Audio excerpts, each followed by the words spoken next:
Hello friends and my dear students, how are you all? So welcome to Competition Act Day 3। और आज जो है आज हम बहुत ही इंटरेस्टिंग पार्ट डिस्कस करने वाले हैं। वैसे तो अभी तक हमने जो भी पढ़ा है वो सारा का सारा पार्ट इंटरेस्टिंग ही था, लेकिन आज कुछ लेवल ही अलग होने वाला है और आज आपको बहुत ही एंटरटेनमेंट मिलने वाला है, लेकिन साथ ही साथ स्टडी भी होगी। ठीक है, क्योंकि टॉपिक ही इतने इंटरेस्टिंग है तो हम लोग हमारा जो ट्रेंड चल रहा है वही चलाएंगे। पहले डेफिनेशन, लेकिन आज हमारी डेफिनेशन कंप्लीट हो जाएगी क्योंकि हमारी डेफिनेशन एक ही पेंडिंग है, दैट इज द एंटरप्राइज। उसके बाद हम लोग सेक्शन 3 भी स्टार्ट करेंगे और फिर सर नहीं आगे वाले पेजेस नहीं आगे वाले पेजेस में भी हमें पढ़ना रहेगा आज का एक आंसर। ठीक है, तो हम पीछे वाला पार्ट जो बोरिंग वाला पार्ट है वो भी, जो इंटरेस्टिंग वाला पार्ट है वो भी ऐसे कॉम्बिनेशन करते हुए हम लोग इसको कंप्लीट करेंगे। तो आइए सबसे पहले जो एक डेफिनेशन है हमारी एंटरप्राइज, वो हम लोग देखते हैं, उसको पूरा ना उसका पूरा क्लियर करते हैं और उसके बाद जो रहेगा हम लोग आगे बढ़ना स्टार्ट करेंगे। अब देखिए एंटरप्राइज जो डेफिनेशन है ना वो बहुत ही इंपॉर्टेंट डेफिनेशन है, ठीक है, समझने के लिए। क्योंकि पॉइंट समझो, आपने ना एक डेफिनेशन पढ़ी थी कंज्यूमर। कौन सी डेफिनेशन पढ़ी थी आप लोगों ने? कंज्यूमर। तो कंज्यूमर क्या बताता है कि भाई अगर कंपटीशन एक्ट में जो कंप्लेन फाइल करने जाएगा तो कौन कंप्लेन फाइल कर सकता है, तो कौन कंज्यूमर में आ सकता है, वो सारी चीजें हमने उसमें देख ली थी। लेकिन लेकिन लेकिन किसके खिलाफ कंप्लेन फाइल कर सकते हो वो भी तो इंपॉर्टेंट है।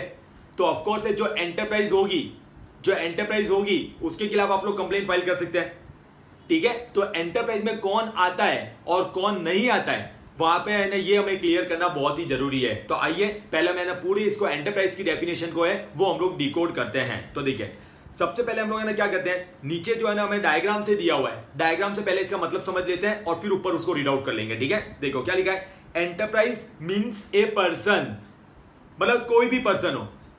ठीक है, क्या लिखा है, एंटरप्राइज मीन्स ए पर्सन, मतलब सबको इसमें ढांचे में ले लिया। और पर्सन की डेफिनेशन में कल ही पढ़ी थी, लेकिन यहां पे मजे की बात देखो क्या है, और ये डिपार्टमेंट ऑफ गवर्नमेंट, मतलब सर गवर्नमेंट भी अगर है ना कुछ है ना मतलब ऐसे एंटी कॉम्पिटिटिव हरकतें करे या कुछ भी अनाप शनाप काम करे तो उसके खिलाफ भी हम कंप्लेन फाइल कर सकते हैं क्या अंडर द कॉम्पिटिशन एक्ट? जी हाँ, यहाँ पे डिपार्टमेंट ऑफ गवर्नमेंट जैसे कि हमारा हो गया IRCTC, बेल, ठीक है, सेल, गेल, कोल इंडिया लिमिटेड एंड ऑल, ये सब। तो डिपार्टमेंट ऑफ गवर्नमेंट कल जाके IRCTC वाले जो है अनाप शनाप कुछ भी कंडीशन निकाल दें, टिकट के जो फेयर है एकदम इतने महंगे कर दे, साला फ्लाइट से भी महंगे वो पड़ रहे हैं, तो आप अंडर द कंपटीशन एक्ट में जाके जो है आप कंप्लेन फाइल कर सकते हो against the IRCTC also.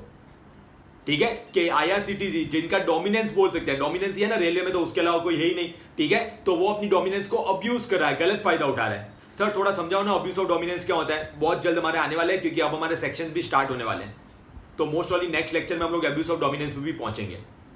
Clear? तो अभी ना सिर्फ समझ लो डोमिनेंस मतलब मैंने क्या बताया था, कुछ डोमिनेट करना।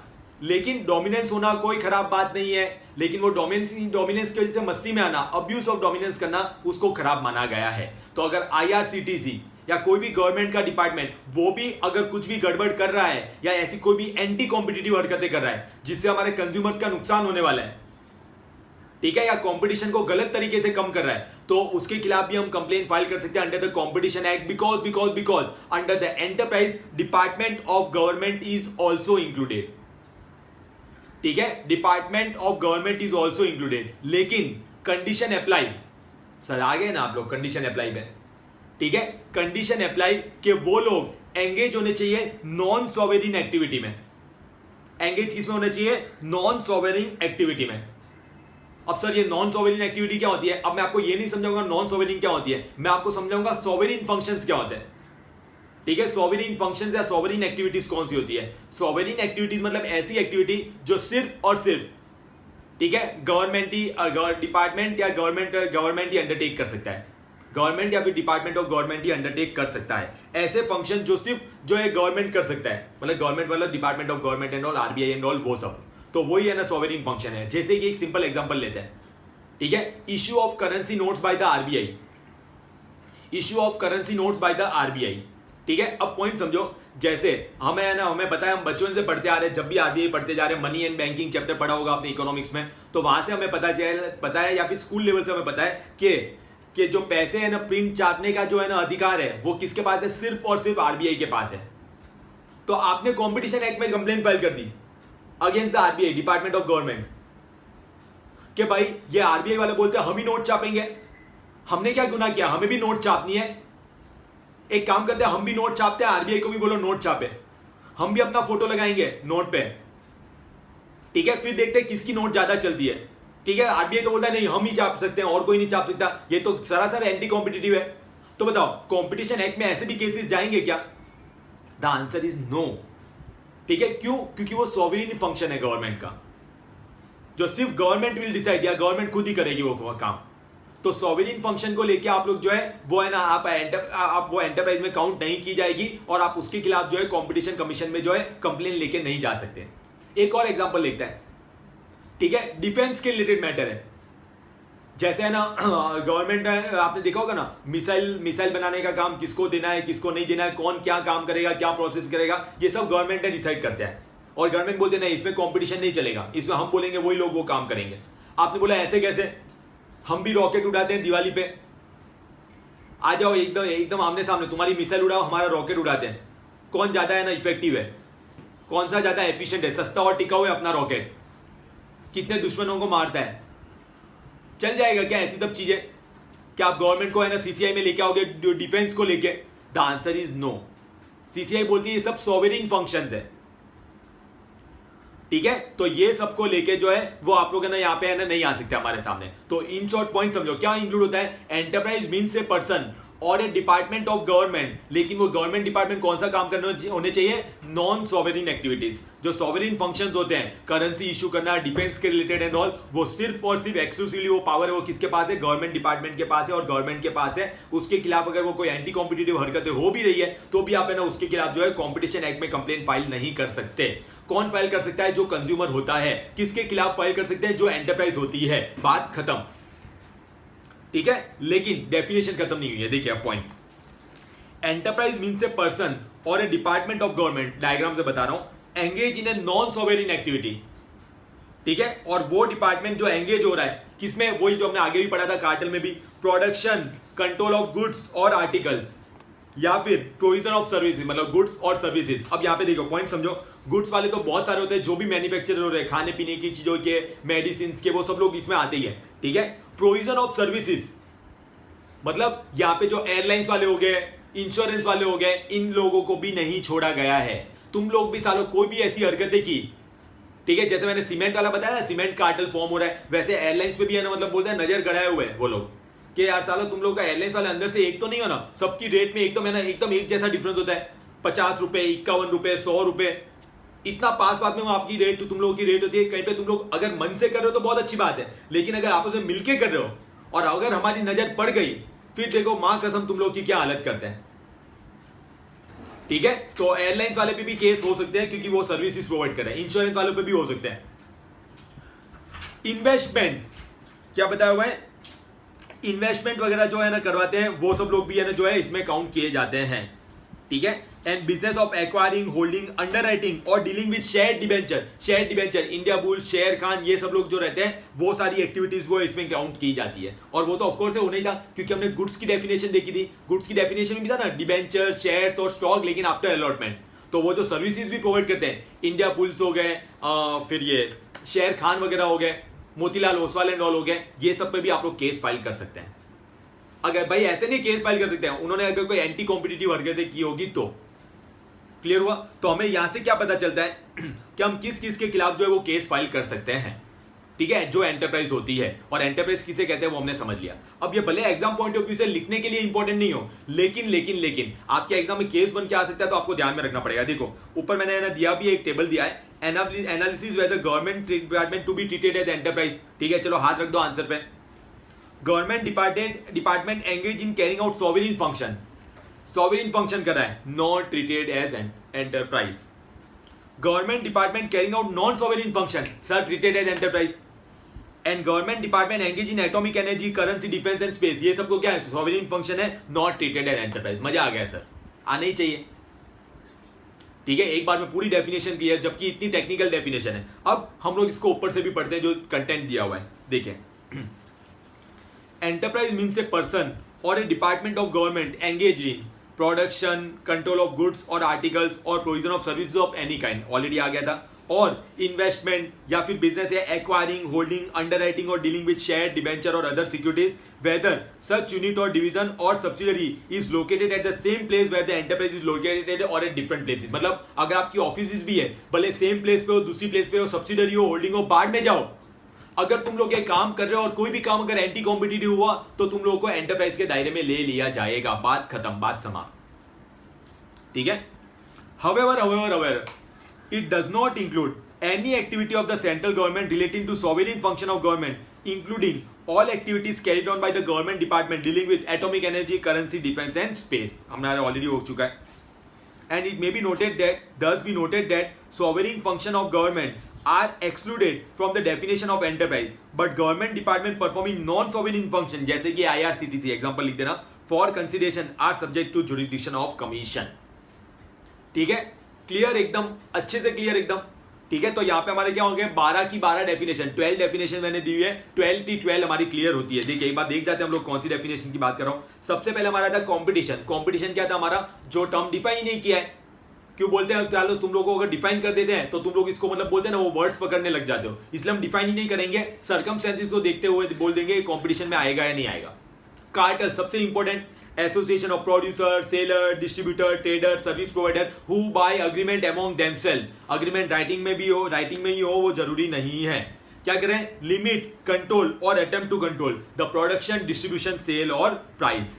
ठीक है, ये सब लोग कार्टेल 4 तरीके के, प्राइस कार्टेल सीमेंट वाला एग्जांपल, मार्केट कार्टेल एरिया वाला, कोटा कार्टेल, ठीक है भाई फिक्स कर दिया शेयर, इससे ज्यादा तू बढ़ेगा नहीं बाबा, और स्पेशलाइज कार्टेल, ठीक है, जहां पे वो वाड़ीलाल वाला हमारा एग्जांपल स्ट्रॉबेरी फ्लेवर। ठीक है, तो ये सब चीजें हमारी इसमें आ गई कार्टेल में। उसके बाद हमने कंज्यूमर और सर्विस, वो डेफिनेशन मैंने पढ़ाई नहीं थी क्योंकि मैंने आपको बोला था रिफर कर ले मेरे आप लोग कंज्यूमर प्रोटेक्शन एक्ट वाले नोट, जिसमें कंज्यूमर की डेफिनेशन मैंने पूरी क्लियर कर रही है। सिर्फ डिफरेंस ये है कि यहाँ पे जो कंज्यूमर जो रीसेल पर्पज या कॉमर्शियल पर्पज के लिए भी गुड्स यूज कर रहा है वो भी कंज्यूमर में काउंट किया जाएगा। Same with the service. फिर ये तो एकदम simple, acquisition, PDT, pricing and all. और लेक्चर नंबर 2 जो था हमारा था, डे 2 जो था, उसमें हमने इंपॉर्टेंट टर्म डिस्कस किए थे, relevant geographic market and relevant product market. Relevant geographic market में हमारा एग्जांपल था मॉल्स वाला। ठीक है, रेलिवेंट प्रोडक्ट मार्केट में जो हमने वो था ना चाय और वाइन वाला एंड ऑल, वो सब हमने एग्जांपल के तौर पे देखे, या एसी रिमोट और TV remote. Goods defined with the sales of goods act, person की डेफिनेशन लास्ट एग्जाम में पूछी गई थी, और एंटरप्राइज। तो यहाँ पे हमारी डेफिनेशन वाला पार्ट जो है वो पूरा का पूरा कंप्लीट होता है। ठीक है, अब आगे बढ़ने से पहले अब हमारे स्टार्ट होने वाले इस चैप्टर का सबसे important part, anti competitive agreement. क्या स्टार्ट होने वाला है हमारा, एंटी कॉम्पिटिटिव अग्रीमेंट। लेकिन आज हम लोग थोड़ा सा ट्रेंड चेंज करते हैं। डेफिनेशन हो गया और अब आगे ये इंटरेस्टिंग पार्ट हम लोग देखने वाले हैं। उससे पहले हम पीछे से जो हमारे एक आंसर देख रहे थे वो वाले पार्ट को देख लेते हैं, ताकि वो वाला पार्ट हमारा आज कंप्लीट हो जाए। और क्योंकि and on a good note, आज एकदम इंटरेस्टिंग तरीके से आपका एंड होना चाहिए, इसलिए हम लोग वो पार्ट बाद में देखेंगे। तो चलिए आगे वाले आंसर्स पे आ जाइए। Competition and economic efficiency. आज का हमारा आंसर क्या है, कंपटीशन एंड इकोनॉमिक एफिशिएंसी। देखो एकदम सिंपल है, अगर ना एक बार आपको बता देता हूं, जैसे मैंने स्टार्टिंग का फर्स्ट लेक्चर में क्या बोला था, कंपटीशन जो है हम लोग सिर्फ कंज्यूमर के पॉइंट ऑफ व्यू से नहीं, तुम्हारे खुद के लिए भी है ना, तुम्हारा भला हो, इसलिए हम लोग कंपटीशन एक्ट निकाला हुआ है। सर हमारा भला कैसे, कि भाई तुम लोग अगर कंपटीशन करना चाहोगे और तुम लोग अगर आपस में लड़ोगे भिड़ोगे तो ही तो और अपनी एफिशिएंसी को और इंप्रूवमेंट होगा, कि भाई मुझे उससे आगे रहना है, मुझे उससे बेहतर करना है। ठीक है, मैं क्या नया करूं, क्या नई स्ट्रेटेजी बनाऊं, मार्केट में प्रोडक्ट कब लॉन्च करूं, कैसे लॉन्च करूं, क्या टेक्नोलॉजिकल डेवलपमेंट करूं, तो इन सबसे आपकी भी इकोनॉमिक एफिशिएंसी बढ़ेगी। ठीक है, तो वही आंसर दिया, बहुत ही सिंपल दिया हुआ है। आइए पढ़ते हैं हम लोग। A number of empirical studies found a positive relationship between competition and innovation, productivity and economic growth। मतलब बहुत सारी हिस्ट्री स्टडीज की गई है, तो वहां पे क्या पता चला है, एक पॉजिटिव रिलेशनशिप है कंपटीशन और इनोवेशन के बीच में, कंपटीशन और प्रोडक्टिविटी के बीच में, कंपटीशन और ग्रोथ के बीच में। फिर ये professor Aghion and professor Howitt in his growth theory, उन्होंने कुछ है ना थियरिटिकल सिचुएशन बताई है जहां पे कंपटीशन है ना हमें इनोवेशन की तरफ लेके जाता है। ठीक है, कंपटीशन लीड्स टू इनोवेशन। कैसे, देखिए, intensify product market competition could force manager to speed up the adoption of new technology. मतलब है ना कंपटीशन एकदम तगड़ा होगा। ठीक है, तो मैनेजर को क्या रहेगा, एक पुश मिलेगा कि अब हमें नई टेक्नोलॉजी के बारे में सोचना पड़ेगा। ठीक है, just a minute.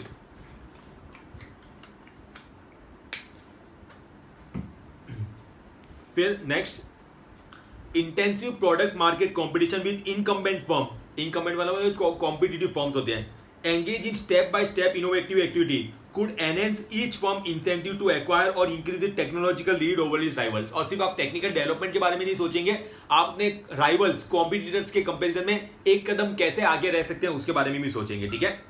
And if labor markets are flexible, competition will induce skilled worker to move to opportunities employing best practices and technology। और अगर है ना आपका जो लेबर मार्केट है वो फ्लेक्सिबल है, तो जो स्किल लेबर होंगे वो कहाँ पे काम करना चाहेंगे, जहाँ पे टेक्नोलॉजिकल एडवांसमेंट होता है। और टेक्नोलॉजिकल एडवांसमेंट कौन सी कंपनी करेगी, जो कॉम्पिटिशन को है ना देखते हुए वो क्या करेगी, एक कदम आगे रहना चाहेगी अपने कॉम्पिटिटर से। Competition also reduces slack by providing more incentives for manager and workers to increase the efforts and improve the efficiency। ठीक है, मैनेजर और वर्कर्स की एफिशिएंसी भी और क्या होगी, बढ़ेगी। ऐसे अलग अलग लोगों ने अलग अलग तरीके से लिंक किया है, आपको क्या करना है, कॉम्पिटिशन और इकोनॉमिक एफिशिएंसी कैसे आपस में रिलेट होती है वो आपको बता देना है, ठीक है। Nickell in his article competition and corporate performance suggested 3 different channel of incentives. पहला, competition creates greater opportunities for comparing the performance. ठीक है, ये ग्रेटर अपॉर्चुनिटी प्रोवाइड करता है कंपैरिजन करने के लिए। A more competitive environment where price elasticity of demand tends to be higher, मतलब जहां पे प्राइस की वजह से डिमांड कम ज्यादा होती है। Induces greater efforts among the worker and manager for cost reducing improvement in productivity. तो हम ऐसे एफर्ट्स पुट करेंगे जिससे हमारा कॉस्ट रिड्यूस होता है, ठीक है। Since improvement could generate larger increase in revenue and profit. तो देखो पॉइंट समझो, जिसकी है ना प्राइस बढ़ाएंगे तो डिमांड भी कम हो जाएगी।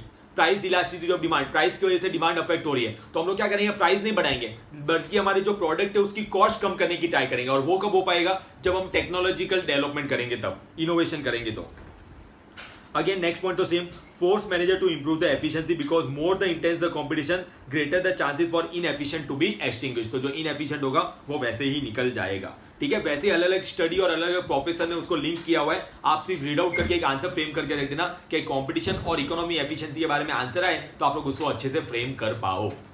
क्लियर, श्योर, कोई भी डाउट किसी को? तो यहाँ पे हमारा ये हो गया, बस अब हमारे ये बोरिंग वाले 5 आंसर भी हमारे कंप्लीट होने ही वाले हैं। तो चलिए अब हम लोग देखने वाले हैं आज का सबसे इंटरेस्टिंग पार्ट, और इनफैक्ट इस चैप्टर का सबसे interesting part, anti competitive agreement. चलिए स्टार्ट करते हैं एंटी कॉम्पिटिटिव अग्रीमेंट। अब जैसे कि आप बोर्ड पे देख सकते हैं एंटी कॉम्पिटिटिव अग्रीमेंट, पहले हम समझते हैं होता क्या है। एक होता है कॉम्पिटिटिव अग्रीमेंट। तो कॉम्पिटिशन है क्या बोलता है, आप कॉम्पिटिटिव अग्रीमेंट करो, मतलब आप एक दूसरे के साथ कॉम्पिटिशन करो, हमें उसमें कोई दिक्कत नहीं है। लेकिन आपने अगर एंटी कॉम्पिटिटिव अग्रीमेंट कर दिया, एंटी कॉम्पिटिटिव का मतलब क्या हो गया, जहां पे कॉम्पिटिशन कम हो रहा है या फिर जहां पे कॉम्पिटिशन खत्म हो रहा है, तो आपस में मिलके आपको ऐसे कोई भी एंटी कॉम्पिटिटिव अग्रीमेंट में एंटर नहीं होना है जिसका AAECI, ठीक है, जिसका क्या हो रहा है, AAECI, appreciable adverse effect on competition of India. ठीक है, अगर आपने कोई भी ऐसे एंटी कॉम्पिटिटिव अग्रीमेंट में एंटर हुए आप लोग, और जिसकी वजह से क्या हो रहा है, appreciable adverse effect on competition of India. नाम देखो, नाम से इसका मतलब समझो, एडवर्स इफेक्ट, एडवर्स इफेक्ट मतलब उल्टा प्रभाव पड़ रहा है, और एप्रिशिएबल मतलब अच्छा खासा, छोटा मोटा नहीं। एप्रिशिएबल मतलब है ना वही है, मतलब एप्रिशिएबल मतलब क्या होगा, अच्छा खासा प्रभाव पड़ रहा है कंपटीशन में। तो ऐसे अग्रीमेंट को और ऐसे एग्रीमेंट और कॉन्ट्रैक्ट को हम लोग वॉइड डिक्लेयर कर देंगे। मतलब पहली बात तो आपको एंटर ही नहीं होना है, और गलती से अगर आप लोग एंटर हो भी गए तो भी हम उसको वॉइड डिक्लेयर कर देंगे अगर उसका appreciable adverse effect on competition of India हो रहा है तो। अब पूरे चैप्टर में ये टर्म आपके सामने चलता रहेगा, आप एकदम माइंड में बिठा देना, AAECI, कोई भी एंटी कॉम्पिटिटिव अग्रीमेंट हो रहा है जिसका AAECI होने वाला है, appreciable adverse effect on competition of India, जिसके हम ढेर सारे एग्जांपल्स भी देखेंगे, तो वैसा एग्रीमेंट चलेगा नहीं। ये मैंने सिर्फ आपको ऊपर से एक बार बता दिया। क्लियर? अब हमारे सेक्शन स्टार्ट होते हैं, बहुत ही इंटरेस्टिंग पार्ट है और बहुत ही इंपॉर्टेंट पार्ट है एग्जाम पॉइंट ऑफ व्यू से। तो देखो कॉम्पिटिशन एक्ट की खासियत देखो, अभी तक हमने बहुत कुछ पढ़ लिया, फिर भी है ना चैप्टर तो अब स्टार्ट हो रहा है, सेक्शंस और ये सब, अभी तक तो सिर्फ डेफिनेशन और इन सब पे ही थे। ठीक है, तो पॉइंट समझो बहुत ही इंपॉर्टेंट है और बहुत ही इंटरेस्टिंग है। अब आगे आने वाले हमारे जो सेक्शन है, सेक्शन 3, 4, 5, 6 एंड ऑल, ये सब जो आएगा बहुत ही इंटरेस्टिंग पार्ट है। ठीक है, तो चलिए विदाउट वेस्टिंग आवर टाइम हम लोग कंटिन्यू करते हैं एंटी कॉम्पिटिटिव अग्रीमेंट। अब देखिए आज जो है वैसे है ना बड़ा है, ये सेक्शन 3 सब सेक्शन 4 भी आएगा हमारा, लेकिन उसके लिए हम स्पेशल बैच लेंगे। आज से हम लोग ये 3 सेक्शन देखेंगे, section 3 sub section 1, section 3 sub section 2 और सेक्शन 3 सब सेक्शन 3। और उसमें एक कंसेप्ट आएगा बिड रिगिंग करके, वो हम लोग देखेंगे बिड रिगिंग किसे कहते हैं, ये इंपॉर्टेंट शॉर्ट नोट है, वो हम लोग देखेंगे। तो चलिए हम लोग शुरुआत करते हैं। सबसे पहले सेक्शन 3 सब सेक्शन 1 क्या बोलता है, ठीक है, वो बोलता है कोई भी एंटरप्राइज या एसोसिएशन ऑफ एंटरप्राइज, ठीक है, या फिर पर्सन और एसोसिएशन ऑफ पर्सन, उनको कोई भी एंटी कॉम्पिटिटिव अग्रीमेंट में जो है वो एंटर होना ही नहीं है, मतलब वो एब्सोल्युटली प्रोहिबिटेड है, आप लोग एंटर ही नहीं होना है आप लोगों को, कोई भी ऐसा एग्रीमेंट जो एंटी कॉम्पिटिटिव हो। फिर भी सेक्शन 3 सबसेक्शन 2 बोलता है अगर आप लोग कोई ऐसे एंटी कॉम्पिटिटिव अग्रीमेंट में एंटर हो भी गए जिसका AECI हो रहा है तो उसको वॉइड डिक्लेयर कर देंगे हम लोग। सेक्शन 3 सबसेक्शन 3 बोलता है कि कुछ एग्रीमेंट जो हॉरिजॉन्टल एग्रीमेंट हम लोग बोलते हैं, कुछ एग्रीमेंट को हमने पहले से ना ऐसा मान ही लिया है कि इसका AECI हो ही रहा है। देखो deemed AECI, appreciable adverse effect on competition of India, deemed AECI मतलब तुमने अगर ऐसा एग्रीमेंट किया तो हम तो यही मान रहे हैं कि इसका इफेक्ट होने वाला है, अब अगर नहीं हो रहा है तो तुम प्रूव करो कि नहीं होने वाला है।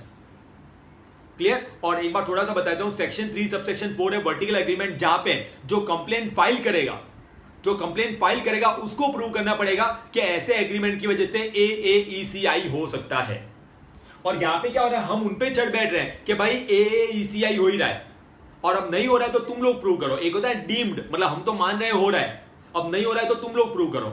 और सेक्शन 3 सबसेक्शन 4 में क्या होता है, जो कंप्लेन कर रहा है कि ऐसे एग्रीमेंट की वजह से AECI होगा, तो तू प्रूव कर भाई कैसे AECI हो रहा है। क्लियर हुआ? तो देखो पॉइंट समझो, सिर्फ एंटी कॉम्पिटिटिव अग्रीमेंट नहीं, एंटी कॉम्पिटिटिव अग्रीमेंट की वजह से जो एप्रीशिएबल एडवर्स इफेक्ट हो रहा है उसको रोकना पड़ेगा। क्लियर हुआ? तो चलिए पहले हम लोग पढ़ते हैं, देखिए डायग्राम से पहले डायग्राम से हम लोग वो देख लेते हैं एंटी कॉम्पिटिटिव अग्रीमेंट किसे कहते हैं। देखिए anti competitive agreement, an agreement entered by any enterprise और एसोसिएशन ऑफ एंटरप्राइज और पर्संस और एसोसिएशन ऑफ पर्संस। देखो अब एंटरप्राइज की डेफिनेशन क्लियर है, कितना कॉन्फिडेंस आ रहा है, आज ही हमने पढ़ा है। Any agreement entered by any enterprise और एसोसिएशन ऑफ एंटरप्राइज और पर्संस और एसोसिएशन ऑफ पर्सन, एंटरप्राइज और एसोसिएशन ऑफ एंटरप्राइज और पर्संस और association of person which relates to production, supply, distribution, storage, acquisition and control. ये सब cartel से शुरू हुआ था, अभी तक चला रहा है। इसके रिलेटेड प्रोडक्शन के रिलेटेड, सप्लाई के रिलेटेड, डिस्ट्रीब्यूशन किसे करना है उसके रिलेटेड, स्टोरेज के रिलेटेड भाई स्टोर करके रख दिया, एक्विजिशन के रिलेटेड, कंट्रोल के रिलेटेड, भले वो गुड्स हो या सर्विसेज हो, लेकिन जिससे क्या हो रहा है, विच कॉज या तो हो चुका है या लाइकली टू कॉज हो सकता है, क्या चीज, an appreciable adverse effect on competition in India, AECI। ठीक है, वापस एक बार, एंटी कॉम्पिटिटिव एग्रीमेंट किसे कहते हैं, an agreement enter by any enterprise और एसोसिएशन ऑफ एंटरप्राइज और पर्सन और association of person which relates to production, supply, distribution, storage, acquisition and control, goods का हो या सर्विसेज का हो, या तो वो कॉज कर चुका है या फिर लाइकली टू कॉज, क्या, appreciable adverse effect on competition of India. अब सर इसको रोकने के लिए हमने क्या किया है, हमने सेक्शन 3 इंट्रोड्यूस किया है of the competition act. Section 3 subsection 1 बोलता है अगर आपने ऐसा कोई एंटी कॉम्पिटिटिव एग्रीमेंट में एंटर हो सेक्शन 3 सबसेक्शन 1 बोलता है आपको ऐसे कोई भी एंटी कॉम्पिटिटिव एग्रीमेंट में एंटर नहीं होना है जिसका appreciable adverse effect on competition of India होने वाला है, ठीक है, या हो रहा है। तो देखिए क्या लिखा है, देखो मैं आपको है ना बार बार इसलिए रिपीट कर रहा हूं, ये बहुत ही टेक्निकल है और बहुत इंपॉर्टेंट है, लेकिन समझने के बाद एकदम इजी लगेगा। देखिए section 3 subsection 1 of the competition act states that no enterprise और एसोसिएशन ऑफ एंटरप्राइजेस और पर्संस और association of person shall enter into any agreement in respect of production, supply, distribution, storage, acquisition or control, आ गया already, of provision of services which causes or likely to cause an appreciable adverse effect on competition। ठीक है, तो देखो यहाँ पे है ना, आप भी ऐसा लिख सकते हैं फर्स्ट पॉइंट के साइड में एब्सोल्यूट प्रोहिबिशन। लेकिन गलती से सर अगर हम एंटर हो भी गए तो बाद में भी पता चला तो बाद में उसको वॉइड डिक्लेयर कर डालेंगे। तो देखो क्या लिखा है, section 3 subsection 2 further declare that any anti competitive agreement with in the meaning of section 3 subsection 1 shall be void. उसको हम क्या डिक्लेयर कर देंगे, वॉइड डिक्लेयर कर देंगे, ठीक है। And under the law the whole agreement is constituted void if it contain anti-competitive clauses having appreciable adverse effect on competition। ठीक है, थोड़ा बहुत पार्ट भी अगर कहीं पे भी एंटी कॉम्पिटिटिव है जो appreciable adverse effect कर रहा है तो पूरे अग्रीमेंट को वॉइड डिक्लेयर कर डालेंगे। ठीक है, अब ये तो था basic part. Section 3 is related to anti competitive agreement. Section 3 subsection 1 बोलता है आपको ऐसा कोई एंटी कॉम्पिटिटिव एग्रीमेंट में एंटर नहीं करना है जिसका AAECI हो रहा है। अगर गलती से एंटर हो भी गए तो भी वो वॉइड डिक्लेयर कर दिया जाएगा। और अब इसका सबसे इंपॉर्टेंट पार्ट सेक्शन 3 सबसेक्शन 3 और सबसे इंटरेस्टिंग पार्ट हॉरिजॉन्टल एग्रीमेंट। ठीक है, वहां पे लिखा नहीं है, आप साइड में लिख दीजिएगा, मैंने वैसे नीचे दिया है डायग्राम में। अब देखो सेक्शन 3 सबसेक्शन 3 और सेक्शन 3 सबसेक्शन 4 में डिफरेंस क्या है। वैसे सेक्शन 3 सबसेक्शन 4 हम लोग नेक्स्ट लेक्चर में देखने वाले हैं, लेकिन डिफरेंस समझ लो क्या है। सेक्शन 3 सबसेक्शन 3 क्या बोलता है कि भाई सेक्शन 3 सबसेक्शन 3 में जो अग्रीमेंट आते हैं ना, तो उसको तो हम यही मान रहे हैं उसका AAECI हो रहा है, तो हमने तो यही मान रहे इसकी वजह से AAECI होगा। अब अगर नहीं होगा तो तू प्रूव कर कि नहीं हो रहा है। और सेक्शन 3 सबसेक्शन 4 में क्या है, अगर आप कंप्लेनेंट है, आप कंप्लेन करें भाई ये एंटी कॉम्पिटिटिव एग्रीमेंट है, इसकी वजह से AAECI होगा, तो जो कंप्लेन करेगा उसको प्रूव करना पड़ेगा कि कैसे एप्रिशिएबल एडवर्स इफेक्ट हो रहा है। क्लियर? तो उसकी बात हम कल करेंगे। आज हम लोग देखते हैं सेक्शन 3 सबसेक्शन 3। ठीक है, देखिए क्या लिखा है। Section 3 subsection 3 provides that the following kind of agreements enter into between enterprise or association of enterprise or person or association of person including cartel engage in identical और सिमिलर गुड्स, क्योंकि horizontal मतलब होता है ना same level वाले लोगों के बीच में। ठीक है, विच। ठीक है, 4 पॉइंट दिए, चारों का एग्जांपल दूंगा, एक बार में खत्म हो जाएगा। ठीक है, देखिए, डायरेक्टली और इनडायरेक्टली डिटरमाइन द परचेज और सेल प्राइस, मतलब आप लोग है ना प्राइस फिक्सेशन में एंटर हो रहे हो। पहला पॉइंट क्या हो गया, आप देखो नीचे डायग्राम में भी दिया प्राइस फिक्सेशन, वहां पे एग्जांपल लिखो सीमेंट कार्टल। ठीक है, इसका एग्जांपल तो हमने ऑलरेडी देख लिया है, सीमेंट कार्टल या फिर हमारा वो ओला उबेर वाला हमने देखा था। ठीक है, तो पहला पॉइंट प्राइस के रिलेटेड कुछ भी मामला है, प्राइस आपने फिक्स कर दी है, तो हमें तो डाउट है भाई तुम लोग ने आपस में प्राइस डिसाइड किया ना, इसका AAECI होगा, वो बोले नहीं हो रहा है तो तू प्रूव कर नहीं होगा। ठीक है, प्रूव करना पड़ेगा। चलिए दूसरा पॉइंट। ठीक है, लेकिन मैं चाहता हूं दूसरा पॉइंट है ना देखने से पहले आप ये ना जो है वो क्लिप देखें।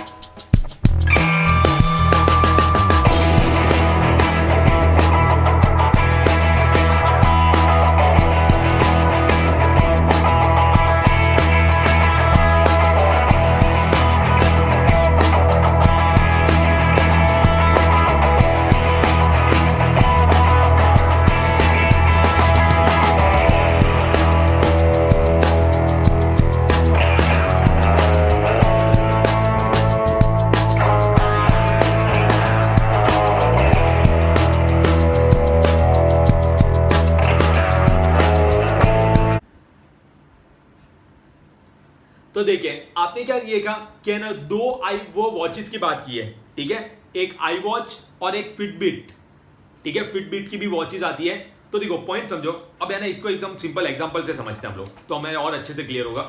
जैसे कि एक आई वॉच है और एक फिटबिट है। अब आपने देखा हो आई वॉच के सीरीज 1 2 3 4 5 ऐसे अलग अलग आती जाती है, आपके पास भी होगी, मेरे पास भी है, मेरे पास 3 है।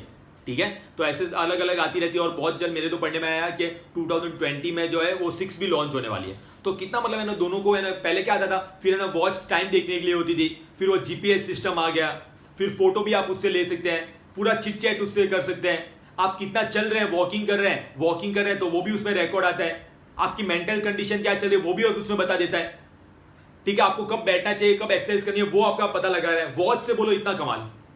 तो ये क्या हो रहा है, टेक्नोलॉजिकल एडवांसमेंट हो रहा है। ठीक है, तो ये सब लोग क्यों कर रहे हैं, क्योंकि आई वॉच वाले को क्या लग रहा है, आई वॉच जो बनाते हैं वो उनको क्या लग रहा है, यार अब है ना मार्केट में दूसरे भी आ गए, फिटबिट आ गई, फॉसिल्स आ गई, MI की वॉचेस एंड ऑल आती है, तो ये सब लोग कर रहे हैं, इसलिए मुझे और आगे बढ़ते रहना है और उनसे एक कदम आगे रहना है।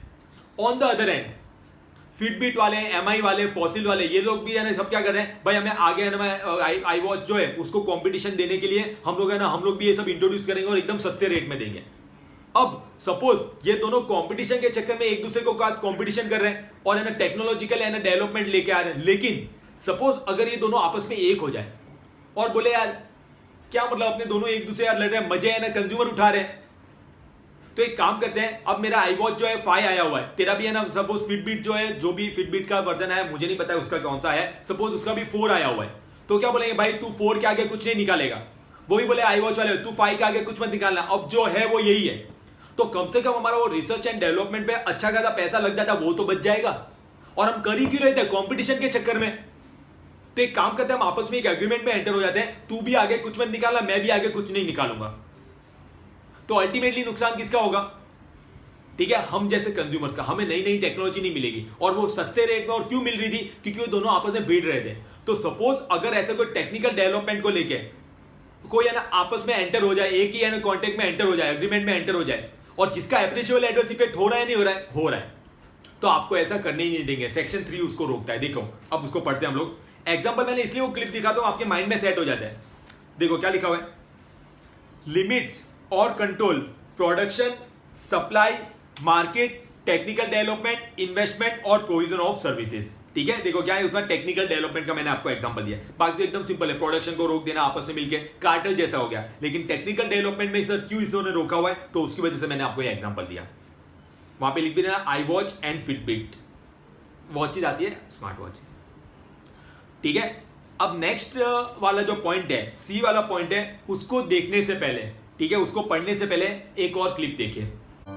अगर नंबर ऑफ रेस्टोरेंट्स की बात करें तो पिज्जा हट के दुनिया के 115 देशों में 18,400 रेस्टोरेंट्स है। इनमें से अमेरिका में 7,447, चाइना में 2,249, यूके में 668, इंडोनेशिया में 460 और जापान में 412 रेस्टोरेंट्स हैं। पिज्जा हट नंबर ऑफ रेस्टोरेंट के मामले में पूरी दुनिया में छठे नंबर पर है। पिज्जा हट के इंडिया के 100 शहरों में 430 रेस्टोरेंट्स हैं।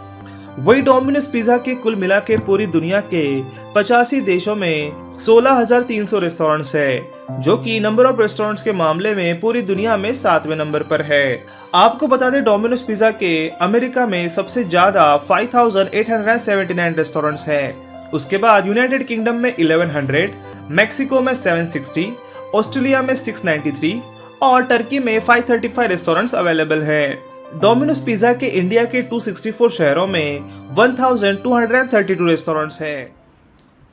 तो देखिए क्या पता चला आप लोगों को, सर आपने मतलब ये लॉकडाउन में सर क्या दिखा दिया आपने, पिज्जा की याद सर, वो भी डोमिनोज हमारा। तो मैंने आपको बताया पिज्जा हट और डोमिनोज, ये सभी ने नाम सुने होंगे। डोमिनोज तो सभी ने सुना होगा, पिज्जा हट भी बहुत पहले आया हुआ है यार, पिज्जा हट का भी आपने नाम सुना होना चाहिए। तो दोनों एकदम हॉरिजॉन्टल हो गया ना, क्योंकि सेम लेवल वाले।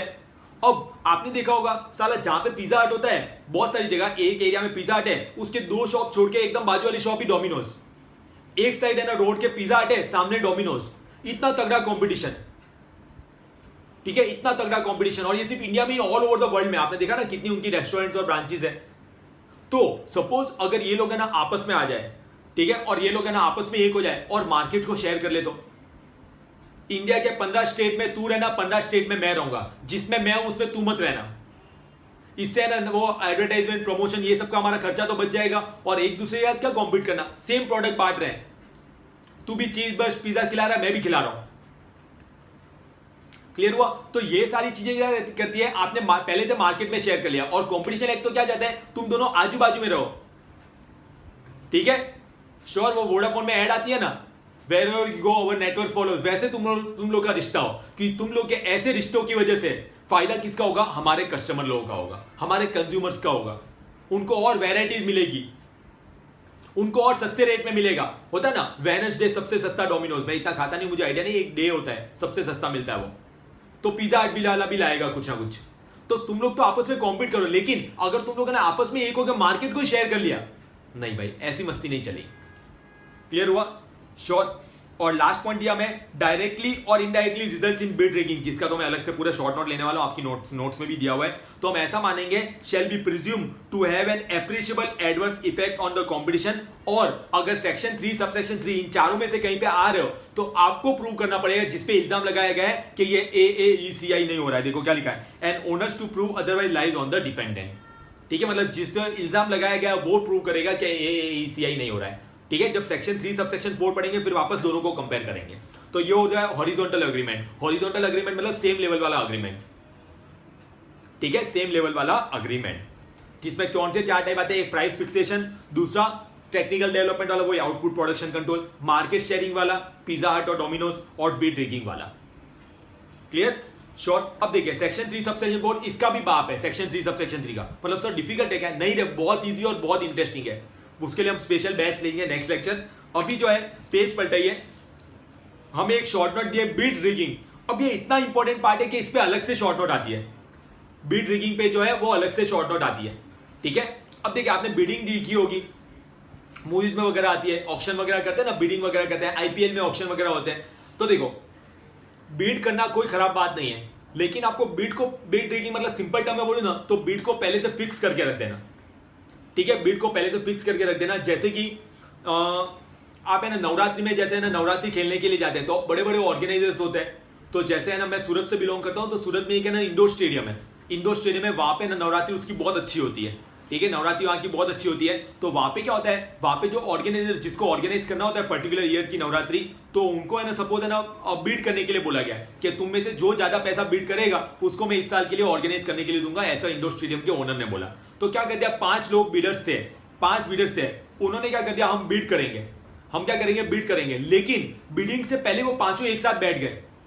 एक काम करते हैं यार, इसकी बेस प्राइस उसने 1 करोड़ रुपए रखी है, अगर हम आपस में लड़ेंगे तो क्या होगा, कोई 3 करोड़ बीट करेगा, कोई 5 करोड़, कोई 15 करोड़, तो कितना ज्यादा पैसा जाएगा हमारा, क्योंकि हमें नहीं पता है दूसरा क्या बीट करने वाला है। तो एक काम करते हैं, हम लोग है ना पहले से डिसाइड करके रख देते हैं कौन कितना बीट करेगा। मैं 1 करोड़ करूंगा, तू करना 1 करोड़ 5 रुपए, तू करना 1 करोड़ 10 रुपए। तो आपने बीट को पहले से फिक्स कर दिया। या फिर हम एक काम करें, हम 5 बीडर्स है, पहले तो कोई बाहर वाला आ गया उसको पहले लात मार के निकाल देंगे, चल भाग तू निकल यहां से, तेरे लिए जगह नहीं, हम 5 का कम थे जो तू भी आया, तो हम और किसी नए को आने नहीं देंगे। या फिर हम लोग क्या करते हैं, 5 लोग हैं ना, तो एक काम करते हैं, इस साल तू बीड ले ले, इस बार तू ऑर्गेनाइज कर, अगले साल मुझे देना, तुम लोग को बीडी मत करना मेरे सामने, उसके अगले साल मैं करूंगा, वैसा। या फिर एक जने को ऑर्गेनाइज करने दो ना, जो भी पैसा आएगा सब लोग आपस में बांट देंगे। तो आपने क्या कर दिया, ये गलत है।